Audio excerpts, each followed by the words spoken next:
বিসমিল্লাহির রহমানির রহিম। আজকের এই নির্বাচনী জনসভায় উপস্থিত সম্মানিত সভাপতি, উপস্থিত ধানের শীষের প্রার্থীগণ, নেতৃবৃন্দ এবং উপস্থিত খুলনা, সাতক্ষীরা এবং বাগেরহাট থেকে আগত আমার প্রিয় ভাই ও বোনেরা, আসসালামু আলাইকুম। ভালো আছেন আপনারা? আচ্ছা, আলহামদুলিল্লাহ। প্রিয় ভাই বোনেরা, আজকে আমরা এখানে সকলে একত্রিত হয়েছি নির্বাচন উপলক্ষে। আগামী 12 তারিখে যে দেশে সাধারণ নির্বাচন, সেই নির্বাচন ধানের শীষের একটি নির্বাচনী জনসভা।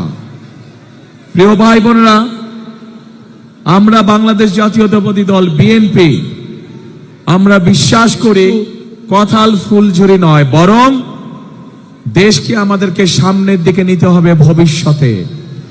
আমরা বিগত 15-16 বছর বহু আন্দোলন করেছি, বহু সংগ্রাম করেছি এবং এর ভেতরে আমাদের বহু নেতাকর্মী হত্যার শিকার হয়েছে।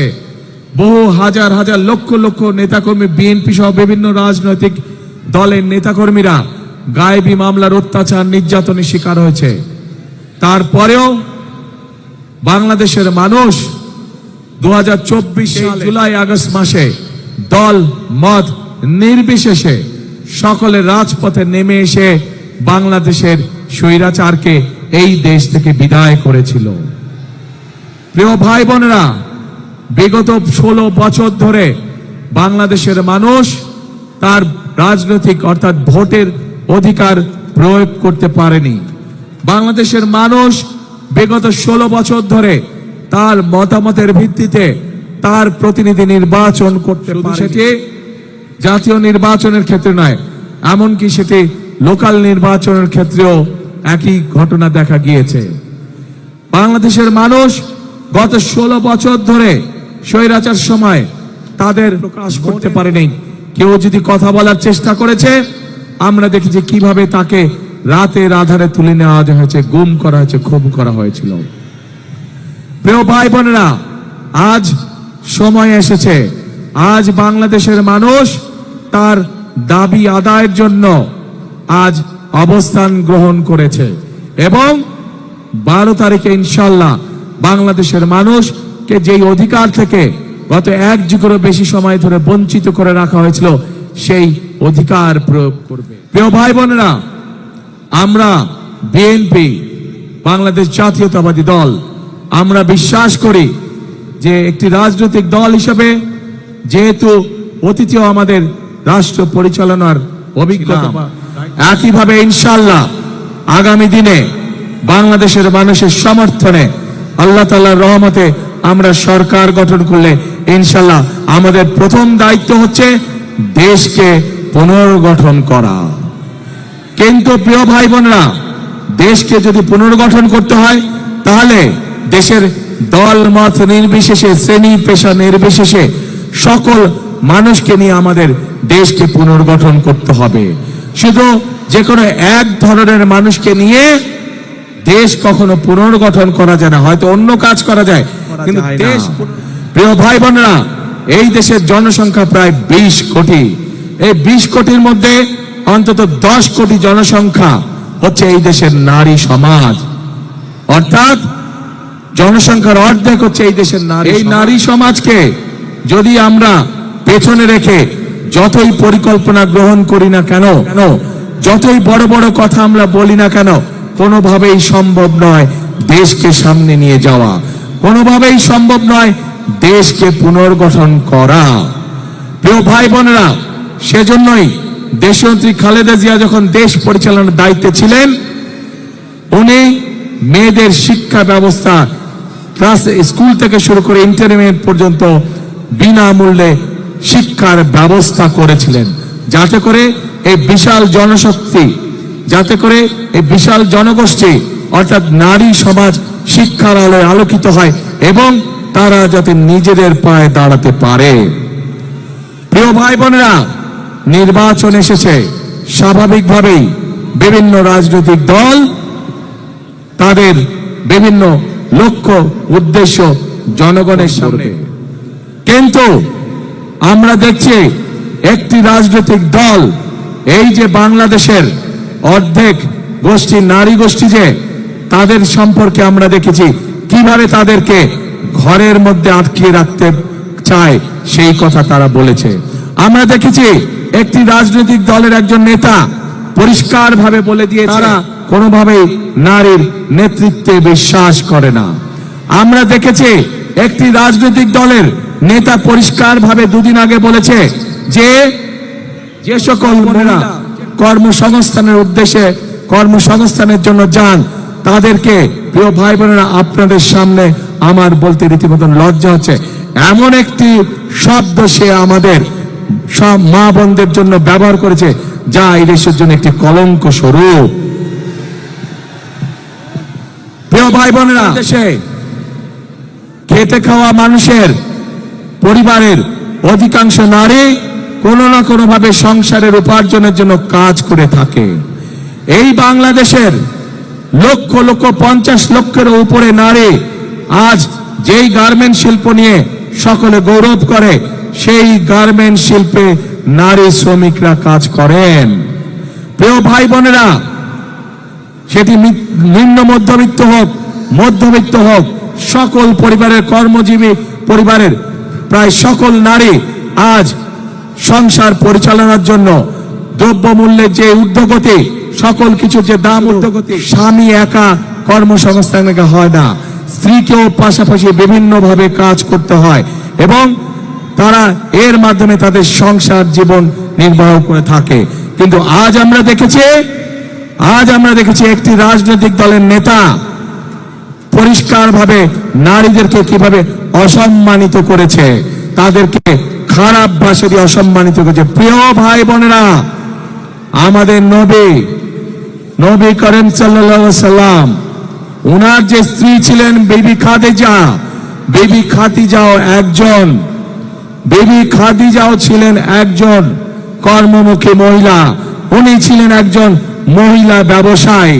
যেই দলটি, যাদের নেতা আজ বাংলাদেশের নারীদেরকে একটি খারাপ কিছুর সাথে তুলনা করেছে, তারা বলে তারা ইসলাম কায়েম করবে। নবী করিম সাল্লাল্লাহু আলাইহি ওয়াসাল্লামের স্ত্রী পর্যন্ত, উনিও পর্যন্ত একজন ব্যবসায়ী ছিলেন। তাহলে আজকে কোথায় গিয়েছে নারী সমাজ, তথা তাবৎ পৃথিবীর নারী সমাজকে কিভাবে অপমান করা হলো? যে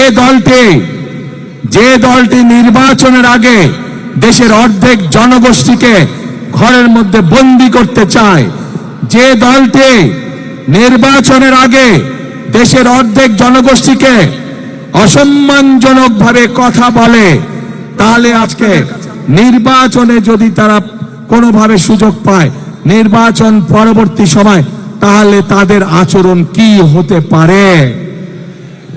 কাজেই প্রিয় ভাই বোনেরা, এরা শুধু নিজের স্বার্থের কথা বোঝে, এরা ধর্মকে ব্যবহার করে নিজেদের স্বার্থ রক্ষা করার জন্য। যেখানে প্রয়োজন সেখানে তারা তাদের মতন করে ধর্মকে ব্যবহার করে। আমরা গতকাল দেখেছি, বলার পরে তীব্র সমালোচনা শুরু হলো নারী সমাজ থেকে। যখন এই কথা বলার পরে তীব্র সমালোচনা শুরু সমাজের প্রত্যেকটি মানুষের কাছ থেকে, তখন তারা বলছে তাদের এই আইডি নাকি ফেক আইডি হ্যাক হয়ে গিয়েছে। ভাই বোনেরা, এই বিষয়ে যারা বিশেষজ্ঞ তারা পরিষ্কার ভাবে বিভিন্ন ভাবে বলেছে যে আইডি এইভাবে হ্যাক হতে পারে না। একটি রাজনৈতিক দলের একজন সিনিয়র নেতা জনগণের সামনে নির্বাচনের আগে এইভাবে মিথ্যা কথা বলছে, দলটি পর্যন্ত মিথ্যা কথা বলছে তাদের, অথচ আইডি হ্যাক হয়নি তাদের। কাজেই এরা নির্বাচনের আগে নিজেদের স্বার্থ সিদ্ধির জন্য মানুষের সামনে মিথ্যা কথা তুলে ধরছে, মিথ্যা কথা তারা বলছে। এদের একটাই পরিচয়, এরা মিথ্যাবাদী। এরা নিজেদের প্রয়োজনে নিজেদের স্বার্থেরা যারা মিথ্যা কথা বলে, হাজার লক্ষ কোটি মানুষের সামনে যারা মিথ্যা কথা বলে, যারা বিশেষজ্ঞদের মুখের উপরে মিথ্যা কথা বলে, এরা দেশ দরদি হতে পারে না। এরা আর যাই হোক, এরা কখনো মানুষের দরদি হতে পারে না। এরা আর যাই হোক, এরা কখনো জনদরদি হতে পারে না। এদের দরদ শুধু এদের নিজেদের লক্ষ্যের জন্য, এদের দরদ শুধু এদের নিজেদের উদ্দেশ্যের জন্য। এবং সেই জন্য প্রিয় ভাই বোনেরা, আমরা যেহেতু বিশ্বাস অর্ধেক জনগোষ্ঠীকে পিছনে রেখে কোনোভাবেই দেশের উন্নয়ন করা সম্ভব নয়, সেজন্যই আমরা বলেছি ইনশাআল্লাহ আপনাদের দয়া আল্লাহর রহমতে বিএনপি সরকার গঠন করলে বাংলাদেশের প্রত্যেকটি গৃহিণীর কাছে, প্রত্যেকটি মায়ের কাছে আমরা ফ্যামিলি কার্ড পৌঁছে দেব। যেই ফ্যামিলি কার্ডের মাধ্যমে আমরা দেশের নারী সমাজকে ধীরে ধীরে স্বাবলম্বী করে গড়ে তুলতে চাই, যাতে করে এই নারী সমাজ কারো প্রতি মুখাপেক্ষী হয়ে তা না থাকতে হয়, যাতে করে তারা নিজেদের পায়ে নিজেদের দাঁড়িয়ে যেতে পারে।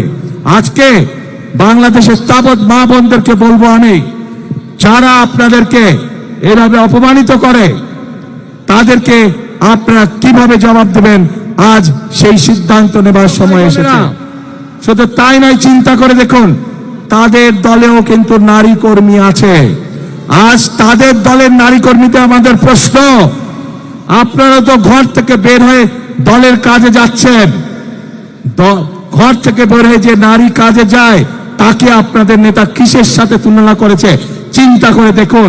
তাহলে আমাদের প্রশ্ন ওই আছে, তাহলে তাদের প্রকৃতি পরিচয় কি? তাদের নেতার বক্তব্য অনুযায়ী তাহলে তাদের প্রকৃতি পরিচয় কি?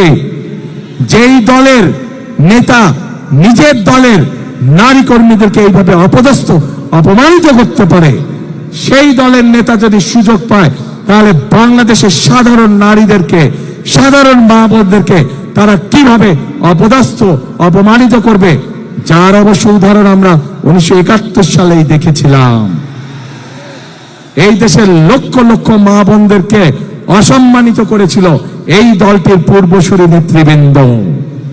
কাজেই যাদের কাছে মানুষের কোনো মূল্যায়ন, যাদের কাছে মানুষের কোনো আত্মসম্মান বোধ নেই, তাদের কাছে কখনো দেশ নিরাপদ হতে পারে না, তাদের কাছে কখনো দেশের মানুষ নিরাপদ হতে পারে না, নারী পুরুষ নির্বিশেষে।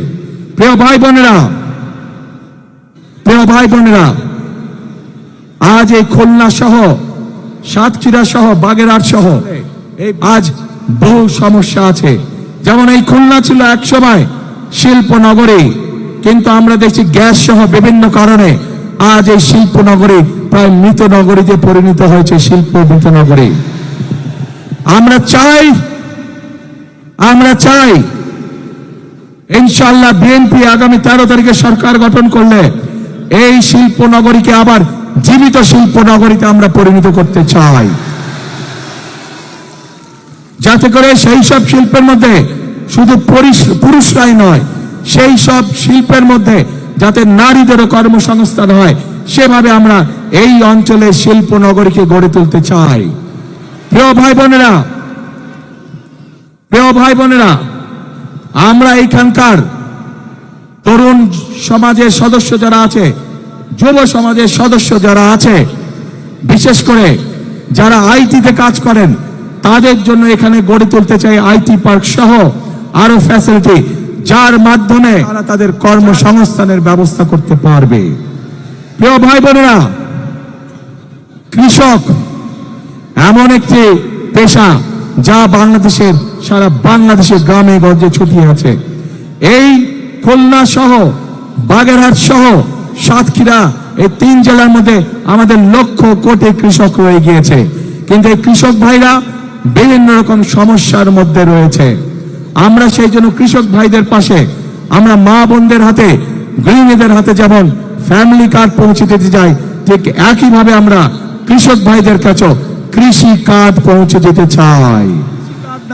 এই কৃষি কার্ডের মাধ্যমে যেমন তার ঋণ পেতে সুবিধা হবে, এই কৃষি কার্ডের মাধ্যমে সেই কৃষক ভাইয়ের হাতে আমরা যেমন প্রয়োজনীয় কীটনাশক, বীজ, সার পৌঁছে দেব, একইভাবে আমরা সিদ্ধান্ত গ্রহণ করেছি যে সকল কৃষক ভাইদের এই বর্তমানে এই মুহূর্তে 10,000 টাকা পর্যন্ত কৃষি ঋণ আছে, সেই ঋণ ইনশাআল্লাহ সুদ সহ আমরা মওকুফ করব। আজ দেশকে গড়ার সময় হয়েছে, দেশকে আমাদের পুনর্গঠন করতে হবে। এই যে লক্ষ মানুষ আজ এখানে উপস্থিত হয়েছেন, এই দেশ যদি ঠিক থাকে, এই দেশকে যদি আমরা পুনর্গঠন করতে পারি, দেশে বেকারদের কর্মসংস্থান করতে পারি, দেশের নারীদেরকে স্বাবলম্বী করে গড়ে তুলতে পারি, দেশের শিক্ষার্থীদের সঠিক শিক্ষার ব্যবস্থা আমরা তৈরি করতে পারি, দেশের মানুষের চিকিৎসা ব্যবস্থা যদি আমরা তৈরি করতে সম্ভব, আমাদের সেই প্রত্যাশিত বাংলাদেশকে গড়ে তোলা, যেই প্রত্যাশিত বাংলাদেশের স্বপ্ন এখানে উপস্থিত প্রত্যেকটি মানুষের চোখে মুখে রয়েছে। বোনেরা, এই বাংলাদেশকে যুদ্ধ করে স্বাধীন করেছিল 1971 সালের মুক্তিযোদ্ধারা। স্বাধীনতাকে রক্ষা করা হয়েছিল, স্বাধীনতাকে অর্জন করা হয়েছিল। ঠিক একইভাবে 2024 সালের 5ই আগস্ট ছাত্র জনতার অভ্যুত্থানের মাধ্যমে সেই স্বাধীনতাকে আবার রক্ষা করা হয়েছে। প্রিয় ভাই বোনেরা, 1971 সালের যুদ্ধ পরবর্তীতে বিভিন্ন সময় গণতন্ত্র সংগ্রামের যুদ্ধে, একইভাবে গণ অভ্যুত্থানের সময় আমরা কি কেউ কারো ধর্ম বর্ণ দেখেছিলাম? আমরা কোনো ধর্ম বর্ণ দেখিনি। কে মুসলমান, কে হিন্দু, কে বৌদ্ধ, কে খ্রিস্টান, আমরা এটি দেখিনি। আমরা শুধু দেখেছিলাম গণতন্ত্রের পক্ষে, মানুষের অধিকারের পক্ষে কারা লড়াই করার জন্য রাজপথে নেমে এসেছে। প্রিয় ভাই বোনেরা, এই দেশে শত হাজার বছর ধরে প্রত্যেকটি ধর্মের মানুষ শান্তিতে বসবাস করেছে। আমরা চাই, বিএনপির লক্ষ্য এবং বিএনপির উদ্দেশ্য হচ্ছে আমরা সকল ধর্মের মানুষকে সাথে নিয়ে শান্তিতে বসবাস করতে চাই। আমরা সকল ধর্মের মানুষকে সাথে নিয়ে আমাদের কাঙ্ক্ষিত বাংলাদেশ গড়ে তুলতে চাই, যে বাংলাদেশে প্রত্যেকটি মানুষকে বিবেচনা করা হবে তার যোগ্যতার ভিত্তিতে, তার মেধার ভিত্তিতে তাকে বিবেচনা করা হবে। প্রিয় ভাই বোনেরা, সেজন্যই একটি বৈষম্যহীন একটি বাংলাদেশ গড়ে তুলতে চাই। কিন্তু এই বাংলাদেশকে যদি গড়ে তুলতে হয়, তাহলে অবশ্যই আমাদের সকলকে পরিশ্রম করতে হবে, আমাদের সকলকে ঐক্যবদ্ধ থাকতে হবে। প্রিয় ভাই বোনেরা, বহু আত্মত্যাগের বিনিময় আজকে যে আমাদের রাজনৈতিক অধিকার, যেই অধিকারের জন্য বিগত 1 যুগেরও বেশি সময় ধরে বহু মানুষ গুম খুনের শিকার হয়েছে, বহু মানুষ অত্যাচার নির্যাতনের শিকার হয়েছে, সেই অধিকার বাস্তবায়িত হতে যাচ্ছে আগামী ইনশাআল্লাহ 12 তারিখ।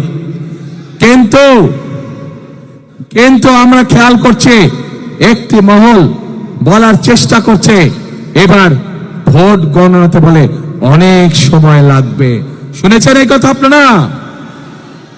প্রিয় ভাই বোনেরা, ষড়যন্ত্র কিন্তু আবার শুরু করেছে। এই যে যাদের কথা বলেছি প্রথমে, যারা জনগণের সামনে সকাল বিকাল মিথ্যে কথা বলছে, যারা দেশের নারী সমাজকে হেয় প্রতিপন্ন করছে, এরাই আবার ষড়যন্ত্র শুরু করেছে বিভিন্ন ভাবে। কারণ তারা জানে তাদের এইসব কথাবার্তা, তাদের এইসব কাজকর্ম, এইসব পাখিঝুঁকে মানুষ ধরে ফেলেছে, এবং সেজন্যই তারা বিভিন্ন ছল চাতুরির চেষ্টা করছে। প্রিয় ভাই বোনেরা, আজ তাই এই জনসভায় দাঁড়িয়ে আপনাদের সকলকে বলতে চাই, আপনাদেরকে আজ থেকে সতর্ক থাকতে হবে, সজাগ থাকতে হবে। যে অধিকার আপনি গত 1 যুগ ধরে পাননি, আবার যাতে এই অধিকার কেউ কেড়ে নিয়ে যেতে না পারে, আপনাদের সকলকে সতর্ক থাকতে হবে।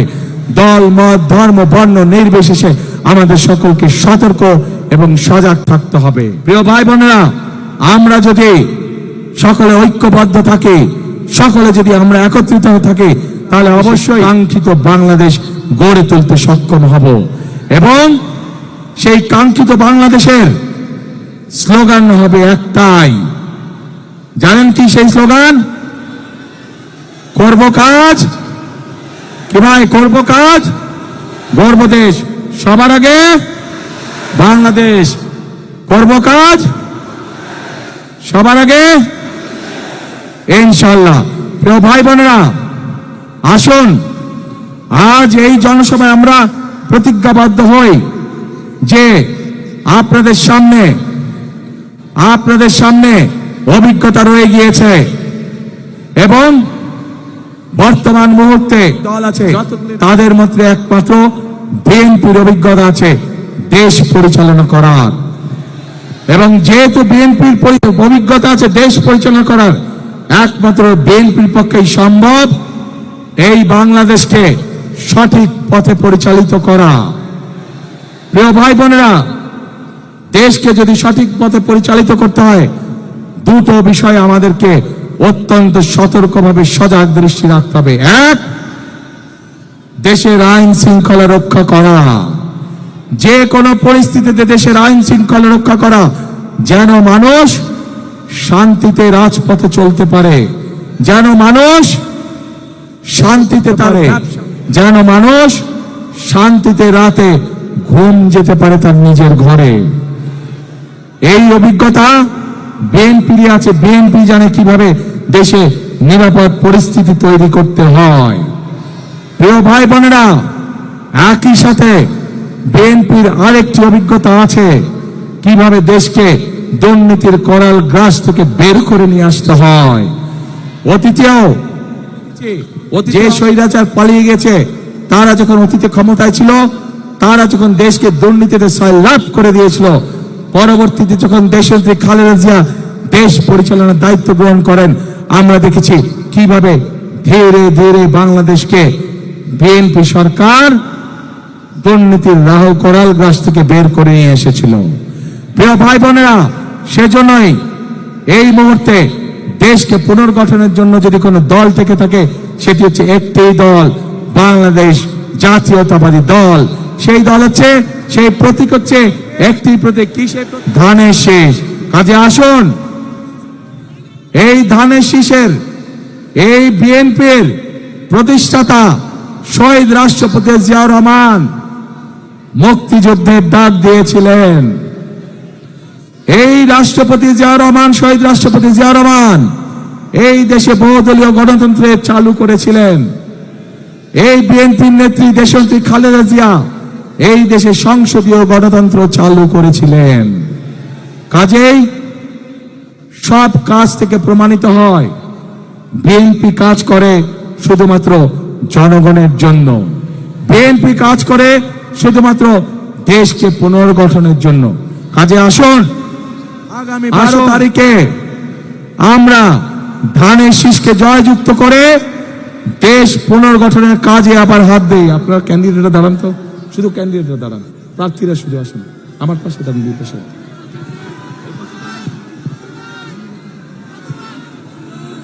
প্রিয় ভাই বোনেরা, এই যে আমার দুই পাশে যেই মানুষগুলোকে ধানের শীষ হাতে দিয়েছে, এদেরকে আপনারা কম বেশি চিনেন।